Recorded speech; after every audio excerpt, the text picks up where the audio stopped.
So please. Back at it again. Not going to be playing game. Made food. Done all the things I need to do. Maybe I'll do them tonight. Maybe I'll do them tonight. But I did find a YouTube video that I really want to watch. And I love Bernie Sanders. Absolutely love him. And Absolutely love him. And when I saw this, I was like, let's go. Bernie didn't just I only got this far, so I only got this start again. far, so start again. Just before I start, credit more perfect union. That's because the guy who's made this video, he made 7 days ago, 5 million views. It's bang. Let's hope it holds out. Hey, what's going on? They're having a video shot here, and it's about Bernie Sanders coming to town, and they know that we're all... Who do you really support, sir? You really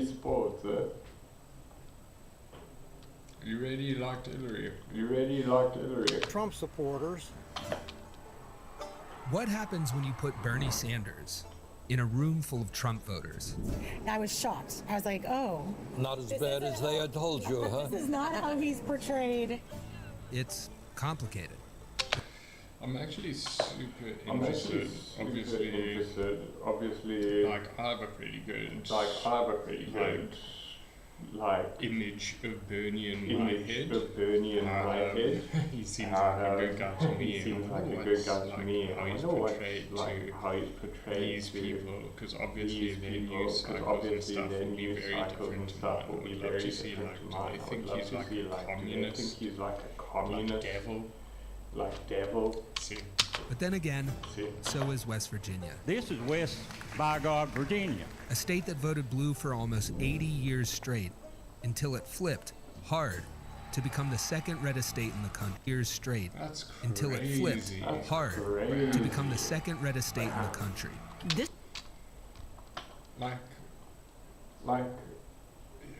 you just lose so much control. So quickly. This is a state where Donald Trump got 70%. Really? It's easy to assume that West Virginia will be red forever, but I'm not so sure.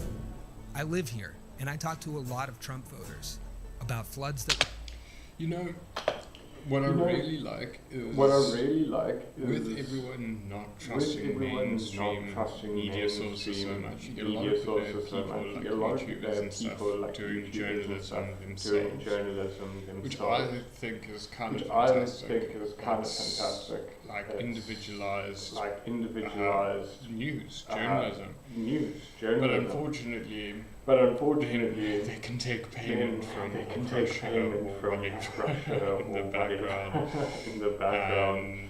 And I don't have to disclose or anything, but I guess that's the normal news too. But I think all in all, in general, I think it's a pretty people like hate Charles Oliveira, hate the way he spins his stories and stuff like that. But he does boots on the ground. He goes out there. Gets involved. He shows what some of the stuff is like. Hey, he puts a different spin on it. He sees it slightly differently, but it's his version of the story. It's his version of the story, and that I can respect. And that I do think is a net positive. Leveled their homes, power bills that climb every year, and you'd be surprised how many of them sound like Bernie Sanders. The billionaires, they don't need a tax break. They're trying to give all... Hell yeah. Billionaires and billionaires don't need tax breaks. Billionaires and rich people breaks. That's the opposite of what you should... I mean, most of the time they use loopholes to fucking dodge paying taxes anyway. Just have all their money in stocks or whatever that they can't be taxed off of. Then take out loans and debt, which you can't be taxed off of. This is the person with the most money, with the most to give. They don't have to give. It seems a bit fucked up. So when I heard that Bernie was rolling through, I wanted to know, can a democratic socialist from Vermont, who's not even running for president, connect in the heart of Trump country. All right, where should I sit? I'm in the middle here.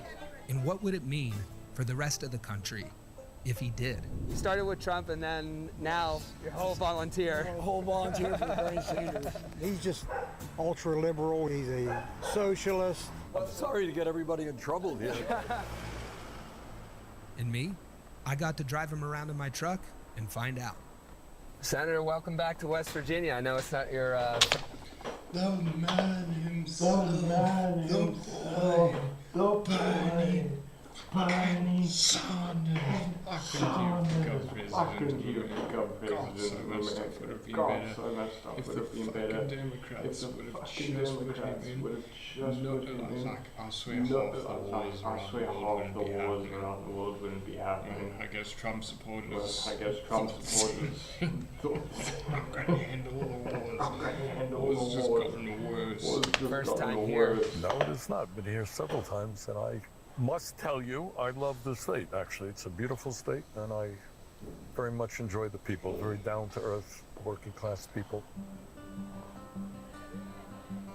You know, we campaigned here very vigorously. Yeah. In 2016. Yes. And we had to take on Hillary Clinton and Joe Manchin and the whole Democratic Party establishment. We went to places where politicians don't usually go, including McDowell County, down in the southern part of the state. Bernie Sanders, who joins me now. We are the only major country on earth that doesn't guarantee health care to all people as a right. What do you think? Do you think we should join other countries and guarantee health care as a right of all? Yeah, I think every American citizen should have health care. We ended up winning West Virginia. We won every single county in the state. In 2016, Bernie didn't just win West Virginia. He shocked everybody who thought they had this place figured out. We won a big victory in West Virginia. But that was just a Democratic primary in 2016. The real question is, how does Bernie's message land with Trump voters in 2025? All right, I'm going to ask you.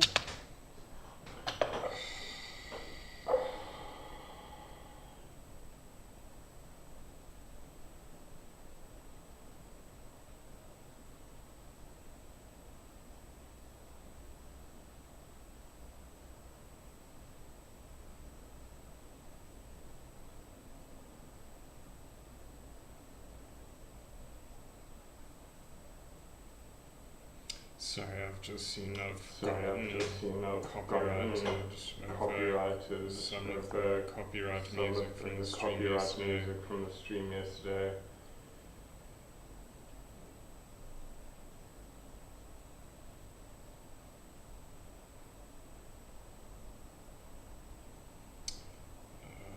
Get rid of that.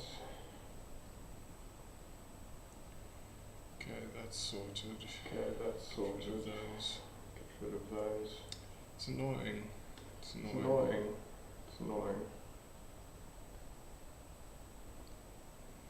And it still doesn't show that I'm live on my own thing. How are other people meant to know I'm live if I can't even fucking see it?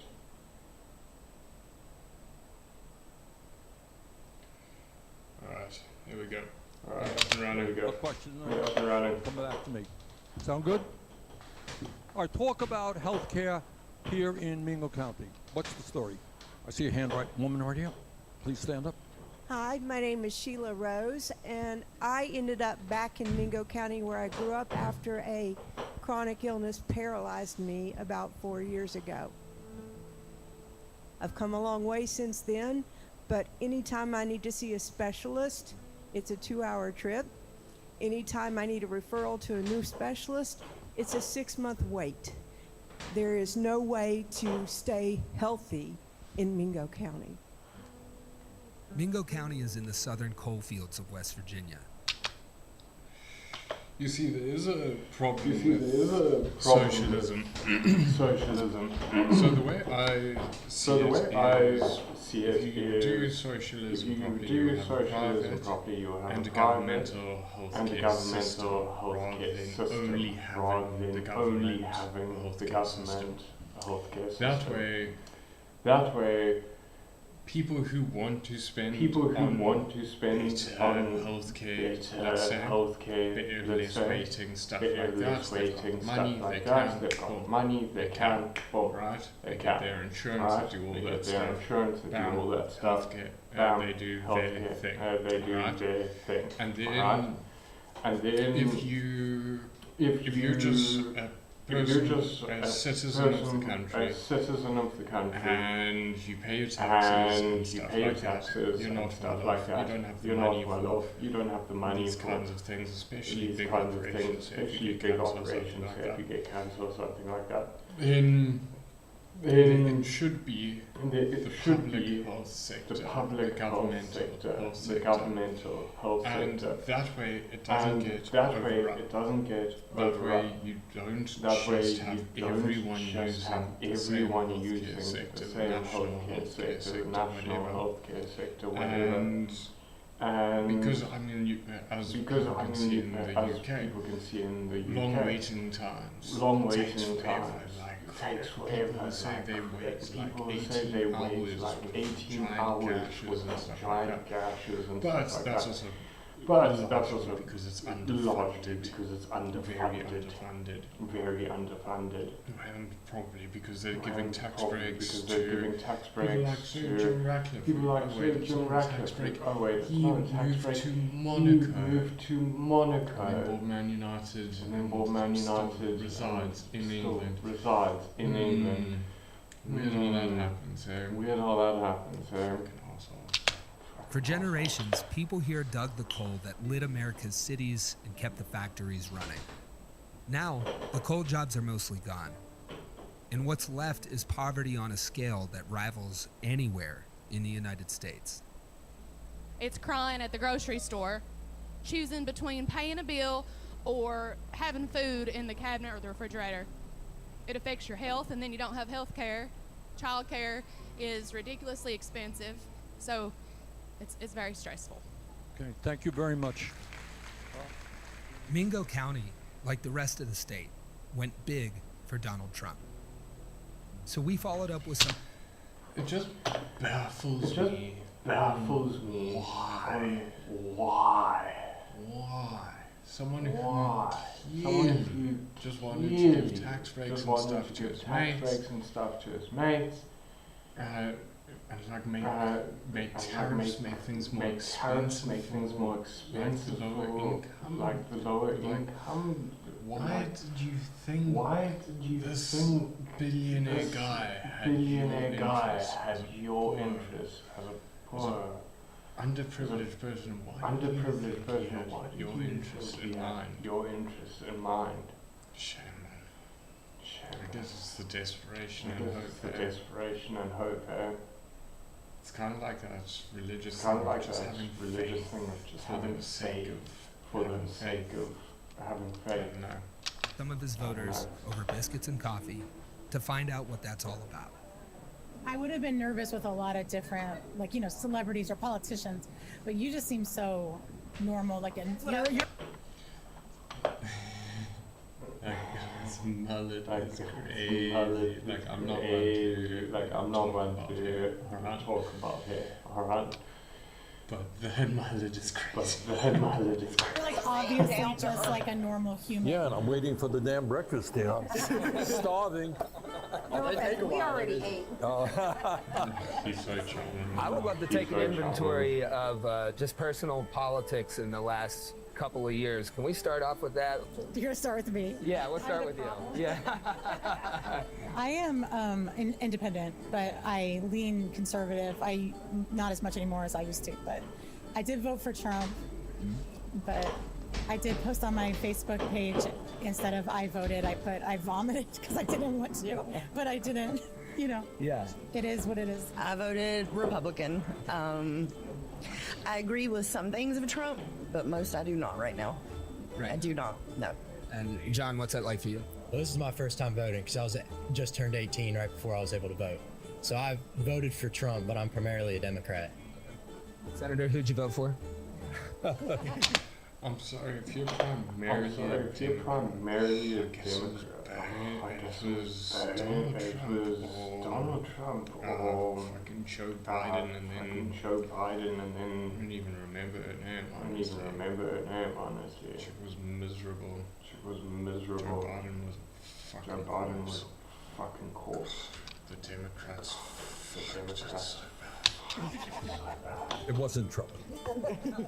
Let me throw out a question. Yeah. You are living, shock of all shocks, in the wealthiest country in the history of the world. Do you feel that down here? No. People are not surviving. We just had our food bank yesterday. We usually pack for 80 people. We served 102 yesterday. It is getting worse. Nobody's surviving right now. My husband works at the hospital, and there are several ODs every single day. Only a town of 6,000. Yeah, we're not a big town. Several ODs every day? Oh, yeah. Let me ask you this, and you may not know the answer, nobody does, because again, this is not just the West Virginia issue. We got it terrible in Vermont. So why are people doing drugs? In my thing that I see, because I work a lot in I'm not gonna say it.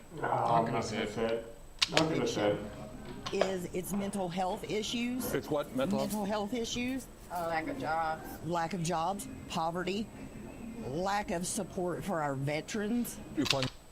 Yeah, this woman's 100% right. Not having people by your side, not having a good support system around you, not being able to get jobs. All of these things can result in incredible drug problems. She's right. Many veterans doing drugs? Oh, yes. And homeless. And homeless. And that irritates me. To be fair, I mean, if you're homeless, you're gonna spend the money on.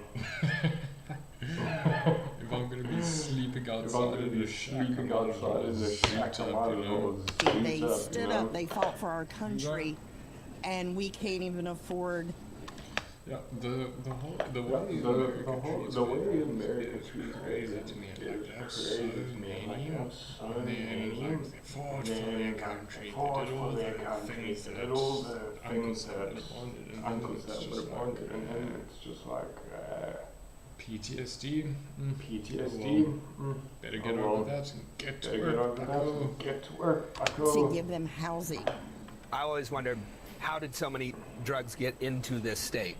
We have thoughts about that. How did so many? Yeah. The doctor's pushing it. Talk about that. Mm-hmm. Yeah. I mean, my mother was an addict, and that's how she got addicted. For-profit healthcare. Gotta sell.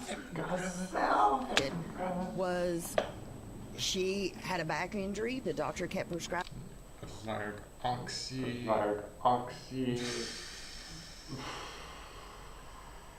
Oxy and all those opiates wrecked America. Damn, it's just like when the UK gave China the opioid epidemic. Like, just got them all hooked on opium. Way to break down like culture and stuff like that. Except they were doing it to their own people. The fucking doctors, pharmacists, the whole medical industry. Private medicine. Eventually, that medicine didn't work, and she had to start doing the harder stuff. Sadly, she passed away from a drug overdose. So, I mean, I understand the addiction part of it. Yeah. And it's hard to fight. And addiction just doesn't affect the person that's doing it. It affects the whole family, the whole area. Grow up around this kind of poverty long enough, and you start to lose faith in the political system that allowed it to happen. While Trump may put up huge numbers at the ballot box, nearly half of West Virginians don't even show up to vote at all, one of the highest non-voting rates in the country. And I think the message is not complicated. People throughout the country, especially in rural areas, feel neglected. They are hurting financially. The Democratic Party, by and large, has kind of ignored those people, turned its back on them. Not always, though, right? Not always. Oh, no. Especially here. I mean, it was 80 years of Democrats. Okay, I know I'm blazing. I know I'm blazing. But Bernie here just... he's chatting sense. He's just being honest. It's just being honest. Like... Yeah, I mean, it says the Democratic Party turned their eye away from his party that he serves, that he currently works for. He just says that this guy has come kind of bail him out, but he's honest. Seems like a man of morals and principles. That's why I like him. That's why I like him. Big on those things. Go for it. Flip. You got it. This is one of the strongest democratic states in the country. You're a strong union state, working class state. But I think what happened in West Virginia is a perfect example of the decline of the Democratic Party nationally. To understand what happened to the Democratic Party in West Virginia, you need to understand the history of coal. I'm a mine worker, generational mine worker. We built these towns, all of us. There was a time when coal companies controlled almost everything, and speaking out against the boss could get you beaten, evicted, or worse. But in 1921, all of that boiled over at the Battle of Blair Mountain, the largest labor uprising in U.S. history. I think Wendigoon recently did a video. Should maybe check that out. I saw the headline for it. I haven't watched it. Way back when, in the 1920s, it wasn't quite so civil. But we got to respect those people, our ancestors. The mine wars, our own history here, is kept out of the textbooks, really. Is that true? It's not in the popular imagination. I mean, that's been scrubbed because I think it's dangerous. You know, it's a threat. It's a threat to power. Yeah. Those early fights built the United Mine Workers of America and inspired a national labor movement that won the 8-hour day, paid vacations, and the weekend. And for decades, it was the Democratic Party who defended the unions. So working class West Virginians kept that fire going at the back. Represent unions. You represent the heart and soul of the country. Prove me wrong. Alibi. But coal burns fast, and eventually the flame died out. Within a few decades, we went from over 100,000 coal miners to around 10,000 today, and only a fraction of those still unionized. Why on earth, if you're a miner, would you not be part of a union? Why on earth would you not join a party that represents your interests? I know companies fight against it, like honestly, they can't fire you for joining a union. As the union shrank, so did the backbone of the Democratic Party. So the Democrats shifted their strategy. They left the coal towns and the haulers to chase corporate money and suburban. Yep. And this brought the ruin of what we know as the Democratic Party. Urban votes someplace else.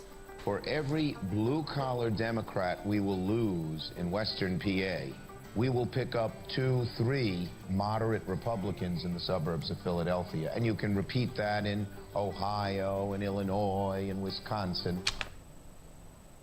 How is this man actually just saying, you know what, fuck them. We'll go get other votes. We'll be able to get other votes. Like, that's so cruel.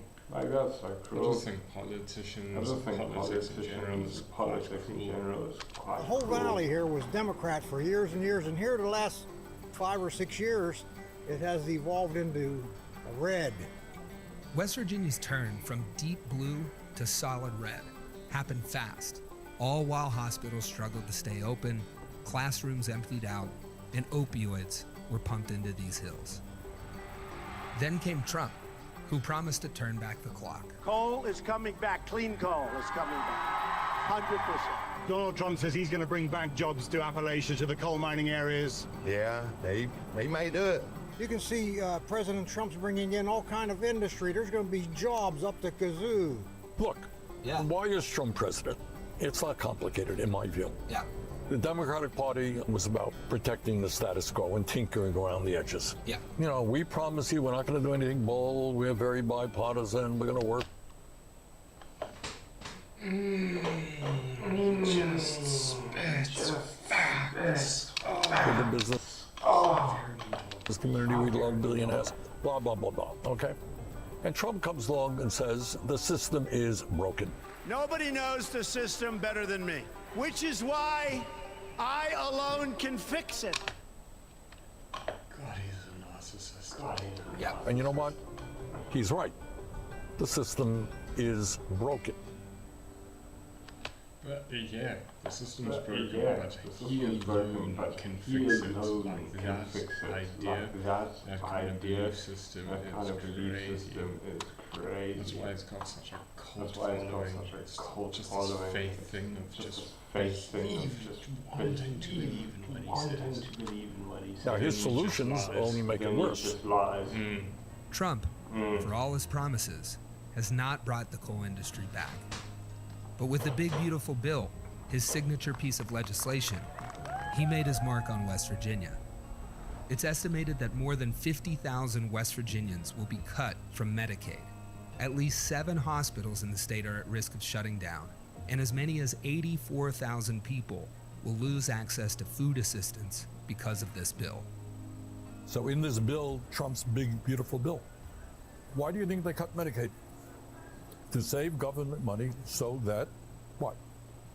They can give tax to their donors. Exactly. It's not only cutting Medicaid was such a dick move. Like imagine. So those resonates with me a little bit more. Because thankfully we had insurance. When I was fairly young, my mother was diagnosed with something, and my dad told me if we didn't have insurance, over $1 million rand, which is $100,000, which may not seem like a lot to Americans, but in South Africa that's big. It goes further. That's like a house.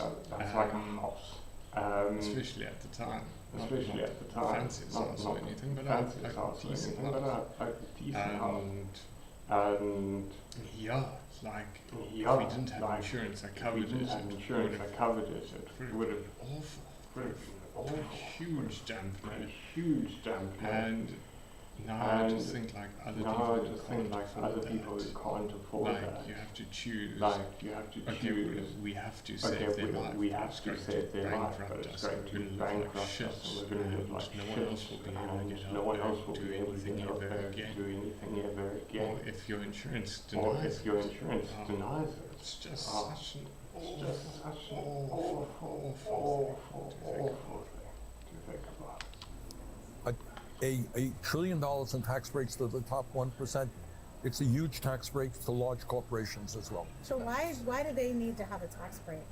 All right. I now could use you're a tax asking break. me. I mean, I'm being real. I know I pay like 26% taxes.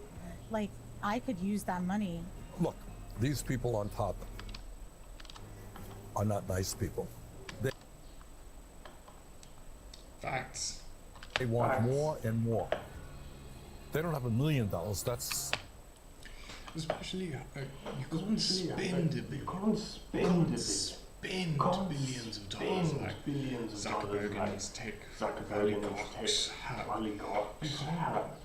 You can't reasonably spend that money. So the trickle-down economic effect is non-existent because they're not spending it. They don't even have it in liquid. It's in stocks. So it's just hoarded away, out of reach, where no one can touch it, earn it, or gain from it. That's not trickle-down economics.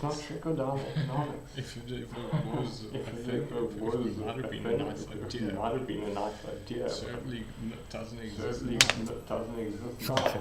Yeah. And we're talking about hundreds of billions of dollars in some case. When you live here, it feels like a poor country. Yeah, well, that's a good point. I mean, when you say we're the wealthiest, like you said that several times yesterday, and I was like, is it true though? Because like... That's a very good point. Yeah. In aggregate, that's what, look, if we're sitting here and I'm worth $1 billion and all of you are broke, you add it all together, you divide it, we're very wealthy, right? We're all worth $100 million. But I got $1 billion and you got nothing. That's America. And if I say that I think the United States should do what every other major country on earth does, guarantee health care to all people as a human right, are you going to think I'm a communist and a terrible person? Like that works brilliantly. So fucking could easily do this without really causing any problems. But no, we need that money to nuke Palestine. People listen. If you talk the way that you did, and you're so reasonable, like they've painted you in a bad light. And it actually makes me very angry because, you know, you see things and you believe it. I'll just be honest, I haven't really seen you talk before. I haven't really, I don't follow politics that much. And so the last couple days before this, I started watching some of your speeches and I started, watching your interviews. And I was shocked. I was like, oh. Not as bad as... You know, I really like how fresh this woman is, how open her mindset is. She's not sitting there like screw this guy or anything like that. She's actually listening and willing to change her mind, which a lot of people nowadays seem to not want to do, which scares me. You should be able to listen to reason and be like, okay, that's cool. I like that. Move on. As they had told you, huh? This is not how he's portrayed in the media, right? We're told that the biggest divide in America is between left and right. But Bernie came here to flip that story on its head. I think that whether you're in rural West Virginia or in Burlington, Vermont, you got the same exact issues. And I think we don't let people divide us up. We got to come together to fight for all of us. Over 100 years ago, they called us rednecks because striking workers from all different races wore red bandanas around their necks as they fought and died. Is that where the term redneck came from?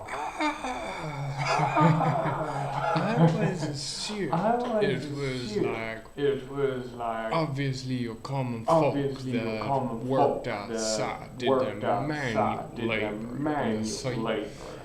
And they would get a sunburn at the back of their neck, and that's what I assumed. That's very different. That's very different.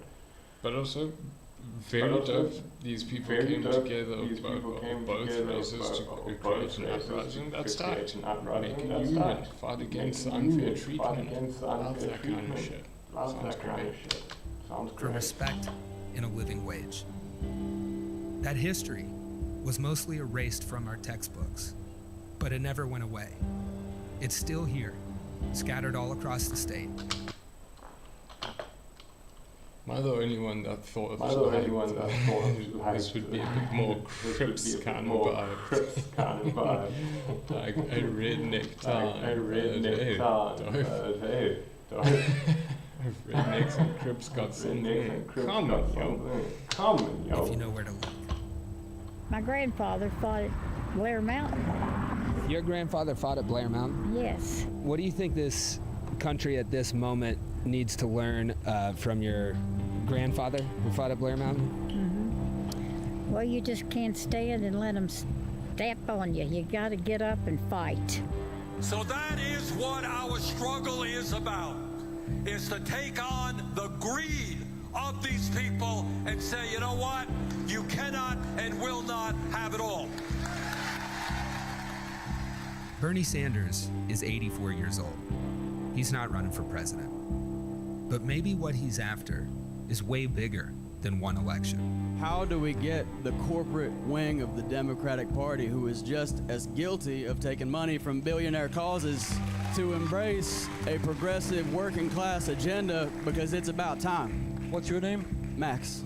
You're gonna lead it, Max.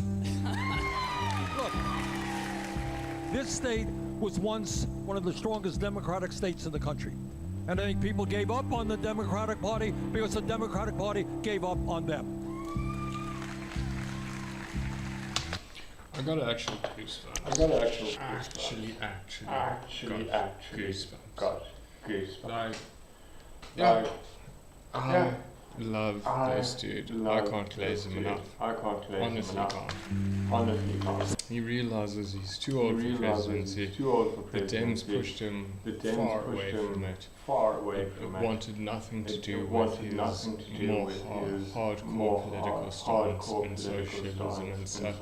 They wanted to teach, just be careful, let's hold on to power, like as we're not extreme, people aren't going to leave, they will stay with us, they will stay with us. Shit changes. And then they got corrupted. Fucked. Biden the second. Oh God. But yeah, now he's trying to lead the next group. It's like Zoran, the AOC, Alexandra, or Cortez. I'm not good at Spanish names. I lived in Dominican Republic for a year. I can't remember. Sorry. But yeah, he's trying to lead a new movement of younger people who can push his goals and his beliefs and really make a mark. And I hope that happens. Because as far as superpowers of the world go, I really would much prefer it be America. China will decimate the environment, and they'll want to, like, their economy and stuff is still valued as ass, and their people work for very low wages. They'll want to spread that, they'll want to change that to the American way of getting other people to do the work and treat them miserably. I think America can be very good. There's been huge times in the world as a South African helping us with the AIDS crisis. I mean, unbelievable. It was great. Trump just ended that. But it saved a lot of lives. When our actual government, our own government was jeopardizing and led thousands, if not tens, if not hundreds of thousands of lives just die of children and stuff. From ineptitude, denial and lying. And I mean, I still do have this image of an America that was once so kind, helping, looked after the world. I would love for them to carry on being a superpower. I'm also terrified if they start losing it, because the military is crazy. So, yeah. Like, let's face it, they wouldn't leave without kicking and screaming. God, if Russia becomes a superpower. So take it back. Don't ask, take it. You have been to how many Bernie rallies now? 3. And over what period of time did that take place? 2 days. The first night was just like real eye-opening for me. It was like a whole mind shift of my whole belief system of how we could come together as a people We all want our kids to have a safe place to live. We all want our kids to have food. We all want our kids to have health care. Like, there's no difference. We all need to fight together. Yeah. Because if we're fighting each other, we're not going to ever get anywhere. Yeah. So. That's the thing. That's what Donald Trump has done so well too. It's so dishonest. Just get everyone to hate each other and divide and conquer. Because if people are too busy fighting against each other, they're not going to fight against the actual problems. You expect to walk out of here with a shirt? I did not expect to walk out of here with a shirt.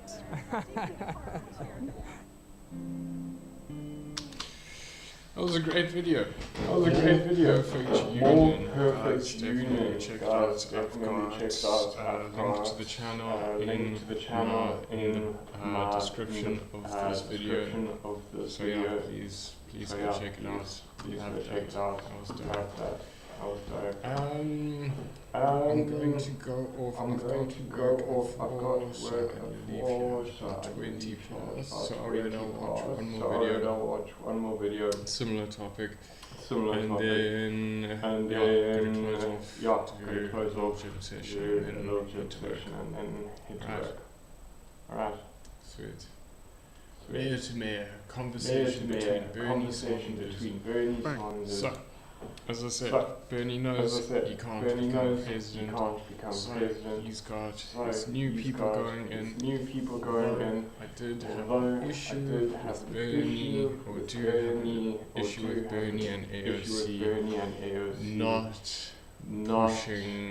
pushing, I hate her, Marjorie Taylor Greene's thing of not providing defense armaments to Israel. I mean, voting against that was quite a shock. They would have lost anyway, but it really was quite a shock. I was not expecting that. I thought free Palestine was kind of understood. I know for Bernie it's maybe a bit more complicated because of his roots being Jewish and the state of Israel means more to him, especially as an older gentleman and lots of other people. So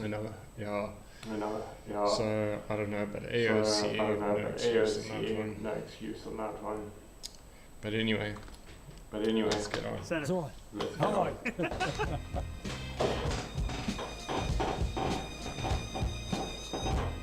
So many people know you as a senator, as a presidential candidate, but you were also a mayor.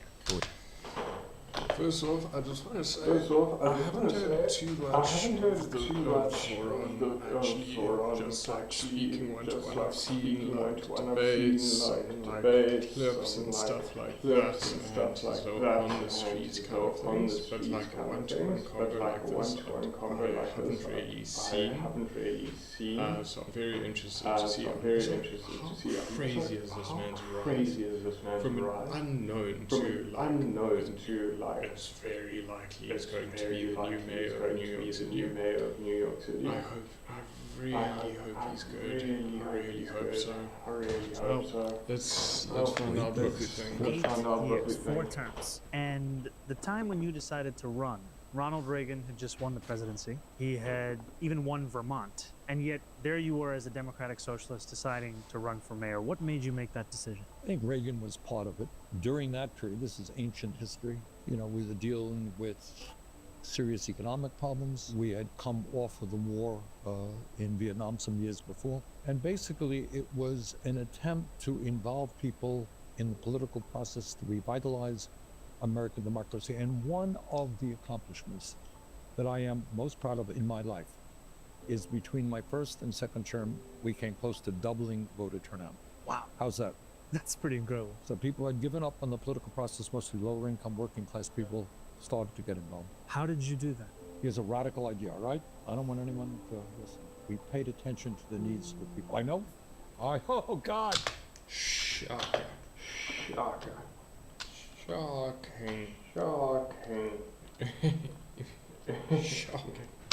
Radical idea. In other words, like many cities, the needs of working class and low income communities had been ignored.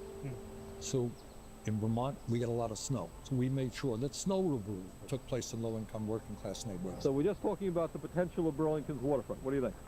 I think it has a lot of potential if there would be some improvements to it. We developed programs for the children of those areas. We started a after-school program for the first time. We started a child care program. We started a teen center. We started a kids' newspaper, a kids' cable TV show. We started paying attention to the senior citizens living in low-income and working-class neighborhoods. Make sure that street repaving paid attention to those often neglected communities. Today, it's even worse than it was back then. People really feel government has ignored them, and we've got to start paying attention to the needs of ordinary people. He won his first.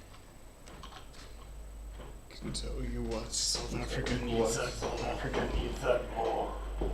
Really does. Really fucking does. First election by just 10 votes, a genuine upset. An independent beating both the Democrats and the Republicans. When we started our campaign, we were reading about your path when you ran for mayor. You were in your 30s. You were running against someone who had been in power for quite some time. 5 terms. 5 terms. And he struggled to pronounce your last name. Yep. He called you Saunders. Saunders. What took you to the point where you were able to We take ran, all of it if on? I must say so. Please. You know, what we did back then is exactly what I'm trying to do politically today. You had a city at that time that was dominated by a conservative democratic establishment. And so many people were left out of the political process. So what did we do? We went to the low-income public housing. We talked to people, what are your needs here? We talked to women's groups. This is way back when. We did not really have an opportunity. Talked to people in the arts community, said, what can we do more? We had meetings with hundreds of parents to talk about what we can do to improve life for the kids. And then a week before the election, we talked to the Burlington Patrolmen's Association, police union. And we said, look, you guys are workers. It's a difficult job being a cop. How can the city play a better role? And we talked about it. You were sharing earlier that when you won the race, you then came into a city council. Still shut up. We had 13 people on the board of aldermen, and their strategy was very simple. They said it was a fluke. That was the word that they used. He somehow got in. We're going to make sure he doesn't accomplish anything. 2 years from now, people are going to come to their senses and re-elect all of us, right? They made life miserable. They denied all of my appointments. This constant thing in politics of just denying really good ideas just so that you can try belittle or take someone down is so... It's just so selfish. It's just purely the most selfish fucking thing. Like, for your need for power, you're going to deny, say, schools for kids, or care for the elderly, just so you can get power back. It's like, oh, maybe this guy's doing something good, maybe I should join. You can't, fuck that. So I had to work with people who had spent their whole life trying to defeat me. 1 year later, I worked so hard knocking on doors. We ran a slate of candidates. On election day, we won 3 seats plus 2 gates. The song in the background bangs. Oh my God, I'm loving it. We veto power, changed the whole direction. And I think even our opponents said, that we better back off. What Bernie is doing is what people want him to do. So we did so many things which brought people together to help develop a sense of community. I'll give you an example. It's a beautiful city, and I said, look, I want to plant trees all over the city. It can't be done. Well, we ended up getting money. And you know who planted hundreds of trees in the city of Burlington? The people. On a given Saturday, all over the city of Burlington, people were out there planting their own trees. We started a jazz festival, which shut down the entire city for free jazz all over the city. Still going today. Circuses. We just did a whole lot of things to bring people together culturally. Excited that Ella Fitzgerald is here. It's certainly going to be a great few days. Thank you very much. And where would you find the funding for this? It was not a lot of money, to tell you the truth. You'd be surprised that small amounts of money can really go a long way, especially in a small city. One of the things in the arts community, and I found out when I ran for president, there's so many great musicians and artists out there. I know this is probably the point of the way this is edited, the way they've asked the questions, the way they've answered it and stuff, but stuff, but it does make me feel it does like make me I feel can do like something. I can do something. It's making my mind Making kind of my tick. mind What can I kind do of tick, here in like, South what can I Africa do that here can in be South better? Africa that can be better? I like that. I like It's that. good. It's good. Want you give them an opportunity to perform, to be supportive. A clown is creepy as clown is fuck, creepy though. as Jesus fuck, Christ, though. how was that on the Jesus poster? Christ, how Oh was that on my the poster? God, Oh that my is all. God, that is all. No, what what? The way he's staring at The the way little he's boy. staring at the little No, man. boy. No, man. Keep your weird No. tongue cock Keep your away. weird tongue cock away. Of working class ideology, they are there with you. They're an untapped resource. I'm Jane Driscoll, and this is 242 Main Presents, a production of the Mayor's Youth Office. So you established a youth office? Yep, which was headed up by a young woman named Jane O'Meara Driscoll, who 40 years later is still my wife. We got married in the process. So we not only got a youth office, I got a wife. In the low-income areas, there wasn't even a little league. So we started a little league, and I was one of the coaches. I think especially with the youth office, what comes to mind is that in New York City, we often tell kids, especially teenagers, what they shouldn't do. We spend very little time telling them what they should do. We did, and it doesn't seem like a big deal. We established a teen center, and we said to the kids, no drugs, no alcohol, no cigarettes. You decide the music, you run it yourself under those conditions. Honest to God, I bump into people today. I said, I remember that teen center, and we had musical group battles of the bands. You know, these kids would come. Like, that's just lovely. It's just lovely. It's just awesome stuff. Just Just stuff awesome for the community. just stuff for the To community, get people stuff together. to get people Nowadays, together. everyone's with the Nowadays, damned everyone's phones, with the damned including phones. myself. Including myself. Terrible music, Always loudest with music the you ever heard in your Always life. with the phone. But the kids enjoyed it. Bread and roses. Exactly. Red and roses. There was a lot of bread, but there was a lot of roses, and I think this created a sense of joy in the community that hadn't existed before. It can't just be struggle. No, it cannot. People have the right to enjoy community. It speaks to the fact that governance will require everything. Yes. And so often our ideas, our movement, they are thought of as if they could only exist in a purely legislative context. But this is this opportunity to show that there's the application of all of these ideas could transform the lives of working people. Absolutely. The people of Burlington said very clearly that they want to do away with the regressive and unfair property tax, and they want some basic alternative. One of the things that really struck me also about what you ran on was taking on a broken property tax system. Can you share a little bit more about what motivated you to pick that and how you see that as a progressive priority? You got a tax system where a nurse or a truck driver may pay an effective tax rate higher than a billionaire. That's absurd. Absurd. Absolutely fucking absurd. And that's if you don't count all the ways they dodge taxes. Absurd. That's got to be changed. So we led the effort to breaking our dependence on the property tax because it is a regressive tax. There are so many echoes with the struggles here in New York City, where you have a property tax system that so many have acknowledged for so long is broken, and yet there's the lack of political will to actually put forward a vision that would be fair. Wouldn't be easy, wouldn't be simple, but it would be fair. And people lose their faith in government if you can't address the most glaring example of its failure. That's right. It's a sad day because the United States has chosen to go to war against the people of Nicaragua.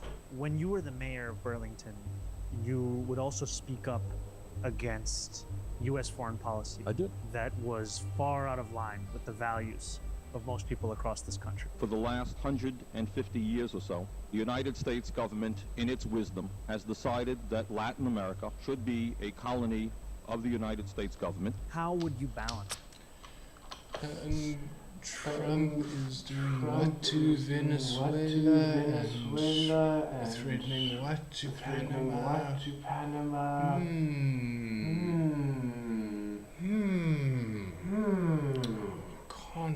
Can't recall. I don't think he's provoking them by killing their people with, not their drug dealers, smugglers. pushing the bounty on the president's head sounds familiar. Leading the city, Good speaking question. up for. First of all, you got to do your job. You're not running for president of the United States. You're running for mayor of New York City, a city which, like every other city in America, has significant problems. That is your job. But sometimes, as the leader of a great city, you do have a right to reflect the views of the people in your city on some of the important issues facing the country. And what I can tell you, having been all over this country, is that the American people do not want to continue to spend billions of dollars supporting Netanyahu's extremist government, which is... Thanks, Bernie. Took you long enough to fucking say it. Is wreaking havoc and destruction on the Palestinian people. You have a right to speak out on those issues. I think you do. And I think when you do, you are reflecting the views of the vast majority of the people in this city. The thing that I have learned, to be a successful mayor, you got to hear from the people, you got to involve the people, and you got to talk to the people. You got to get through all the media crap that's out there and say, this is what I am trying to do. What do you think? The importance of your election. Legitimately, what Zoran has been winning through is just the tactics Bernie used. That's what this entire interview is about. It's just, that's what he told him to do, this is what he does now, and look how well it's working. Is that from a moral perspective, from a set of values, you're going to be... Speak to the people. Find out their issues. Address them. Address the people's issues. Seems pretty simple enough to me. In sharp contrast to the President of the United States. We don't believe in pitting one group of people, often politically weak people. We don't believe in generating hatred against a group. Our understanding that we bring black and white and Latino and Asian, everybody else, around an agenda that works for all of us. That we're not bullies. That, you know, if we can say it, we believe in compassion and love. That is what motivates us. Oh my God, that's a radical thing. We believe in the Sermon on the Mount. Do unto others as you would have them do unto you, which is true in all religions. All right. So it's important that we take that value system, that we cherish our kids, no matter what their color may be, the elderly who help raise us, that we bring our people together, and that in the richest country in the history of the world, it is not radical. I know, you're according to the President of the United States, you're a communist, really, because you want to remove child care in the city of New York, really. You're not the radical. A system which gives so much to so few and denies so many people the basic necessities of life, the depriving people of their rights to live full human lives. That's what's wrong. I'm gonna cut it there. I'm gonna cut it there. Now it's just turned into a bit of a close fest, which this whole interview was, let's be honest, it's on his YouTube channel, Mayor to Mayor, conversation between Bernie and Zoran. Obviously, it's a bit of a glaze fest. Okay, that's biased as all hell. But he did map out. He mapped it out. These are the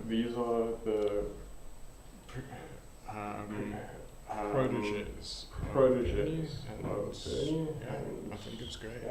Talk to the people, find out what the issues and then you can get things better. So standing up for justice is what the American people. But yeah, I'm gonna cut it there. Right. Cheers, guys. Popped in a little bit. Just a little reaction stream. Just wanted to chat about it, watch a video. Anyway. Have a like a day. And I'll check you guys soon.